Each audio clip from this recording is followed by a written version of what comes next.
Alright, welcome again. So we'll be proceeding configuring our downloaded Sakila database within this particular application.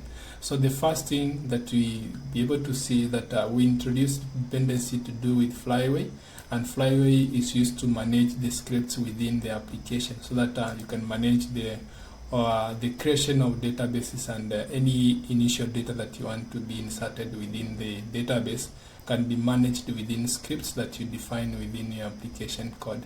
So to just get started, we are going to have the configuration within the resources file, and as you can see, the moment I specified Flyway, it created a default destination for DB migration. So I'm going to put all the files that we downloaded from Sakila on this particular migration folder. Then my custom method of doing this one is that before the migration, I usually do specify the database that I'm using. So within the DB section, I'm going to create a new folder within it, which is going to be MySQL, so that I put everything to do with MySQL within this particular database, and then within the MySQL is where I put now the migration. So that means we are going to have DB MySQL migration. So that is where we are going to specify our scripts. So in terms of the migration nature of Flyway, we need to specify the versioning of those particular scripts that we define. So the first thing that we are going to do is define the script that is used to create the database. So to do that, we are going to just create here a new single file, which is going to be, you start with the capital V, and then followed by the version. In that you want to start with version 1, I'm going to just specify version 1. And then after that version, you need to have 2 underscores, 1, 2. Then from there, we'll be able to describe what is this particular file trying to do. So this is going to be create Sakila database. So database schema. So that is what you're going to have here, schema.sql. Right, so with this, we are going just to have now the entire file for creating the schema within this particular file. So remember, we downloaded our application or our database code from MySQL database website, and then what you're going to do is actually copy the entire content to this particular file. But then usually I don't love copying and pasting, so I might just to quickly delete this one so that I just move all the 2 files in this particular directory, and then I rename the file. So what I'm going to do, I'm going to proceed to my download location. So I'm going to just select the 2 files and then go to the location to where I need them. So I'm going to go to codes, Spring Boot. And then from here we are working with Sakila Reactive.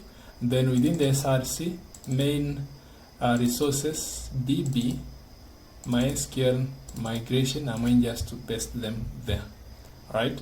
So that I don't need to affect anything, just to be sure of the status of the files.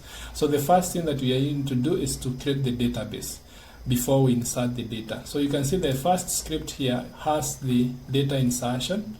Now the second one has the schema creation. So you need to ensure that these are versioned in the order in which they need to be executed within the database. So I'm going to rename this particular file by saying this is going to be version 1 of the database __ create _Sakila _database _schema. Alright, so that is how it's going to know that this is the first file that needs to be executed. Now the second one, we are just to version it differently by using almost the same structure. So it's going to be V version 2 and then __ insert data. So I'm going just to call it that way. So you can be able to see that now Flyway will be able to know that this is version 1. I need to execute this particular file first and then followed by the second one. So that is all that we need to do just to have those migration within this particular database. And then lastly, we need now to configure the properties to do with the database connection. So in our previous application, we were able to manage that by using application.yaml file. So what we are going to do quickly here is going to remove everything from here, or just have this one, and then from here we can just quickly rename this particular file. So I'm going just to rename this one and make it a .yaml file. So this one is going to be .yaml, that we work with YAML. So the first thing that we need to do is to configure the configurations to do with Flyway. Alright, and then from there we'll be able to configure now with the R2DBC configurations. So what we're going to do here is going to be Spring, then colon to application. So we need to give it the name of the application that we are working with, which is going to be name. Then this one is going to be Sakila -reactive. Right? Then after that, you are in just to define the Flyway. So you just have a section for Flyway. Right? Then this one is going to be the first thing that we are going to specify here is going to be the URL of the database. So we are going to specify the URL of the database. Then after that, we are going to specify the user for that particular database. And then we are going to specify the password for connecting to that database. And then in addition to this one, we are going to have a baseline, some other two dependencies, sorry, configuration properties, which I can just quickly pick from our previous application. So if I go to our previous application and then open the application YAML file, you can be able to see we have those sections. So I'm just going to copy, and I'll be able to explain each particular section. So I'm going just to paste them down here. So the first thing that you need to specify is that because we changed the order in which the migrations were being loaded by Flyway, the default is db /migrations, but then now I introduced an adjacent folder in between the migration and db, which is MySQL, just to denote the particular application server that you're using for the database. So in that case, we need to specify now the new location. We need to tell Flyway where you are going to get. So that is whereby we specify the location stack, and then the class path, meaning that is up to resources, and then from there we are going to access the db MySQL then migrations folder. That is where our scripts will be maintained. Alright, so quickly you can be able to see our new file now has that migrations folder, and then from here we are going to make use of our URL, and in this case we are going to make use of JDBC MySQL localhost 3306, and then here we need to change the database name to be Sakila. Alright, so we are going to create a new database and call it Sakila. Then from there we need the user details, the password is generic for this, and then we are going to validate this schema files. This particular scripts, we are going to validate them whenever we are trying to do the migration. Then at the same time, we'll be baselining our database from a particular state. So we are going to do that baseline. So that is all that you need for Flyway. Other additional properties, you can be able to check on the documentation to have that in place.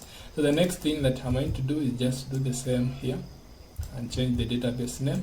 And then from here, now for R2DBC section, it's not as the previous one whereby we specify JDBC data sources and all that. But then for whenever you're working with reactive database connectivity, you make use of R2DBC. And then in terms of your connection URL that you usually use on JPA, you make an adjustment. Now instead of JDBC, it becomes R2DBC, and the rest of the configurations remain the same. Alright, so that is all that we need to do. We have the configurations here. We haven't created an entity from that database. What we just need to do finally is to create this particular database within our server. So what I'm going to do is just proceed and log into MySQL and create that particular database. So MySQL-u root, and my password is actually going to be generic for this case.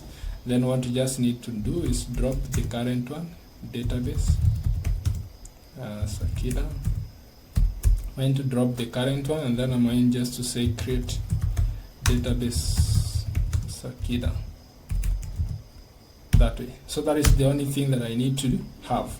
All right, so once we have that, actually from our previous file opening is that we had this particular drop schema if it exists. So if it exists, it's going to drop it. So actually I'm going just to maintain that so that we don't change anything within our database. So that should be within immediately after the traditional. So I'm going just to have them there from line 36. So I'm just going to retain them the way they were. So that is all. So we are going to have this, but then ensure that the database is actually created. All right. So what I'm going to do is just now start our application. We have all the configuration set and everything is clear. Now we haven't created any entity in table. We haven't created anything. So we just need to start our application so that I can show you that ideally Flyway will be able to run those particular scripts before even you start your application. So I'm going to allow this and quickly into it starting. Right, so starting the application.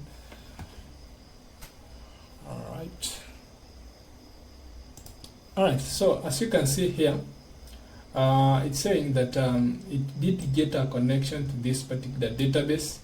It got a schema history table, Flyway schema history, successfully validated 0 migrations, then no migrations found. Your location set up correctly, so you're going to check that it did find the actual location correctly. So what we're going to do quickly is going to counter check our naming of this particular location. So you can see here it's ending with it doesn't end with S, but then within our application we have that as S, so we need just to quickly remove that, and then it will be able now to be migration. As you can see, it's so intelligent that it will know that this particular section has not been updated. I can't be able to find that, so I'm going just to click restart so that you can be able to have the restart of the application once again, and then it will be able to read the new property.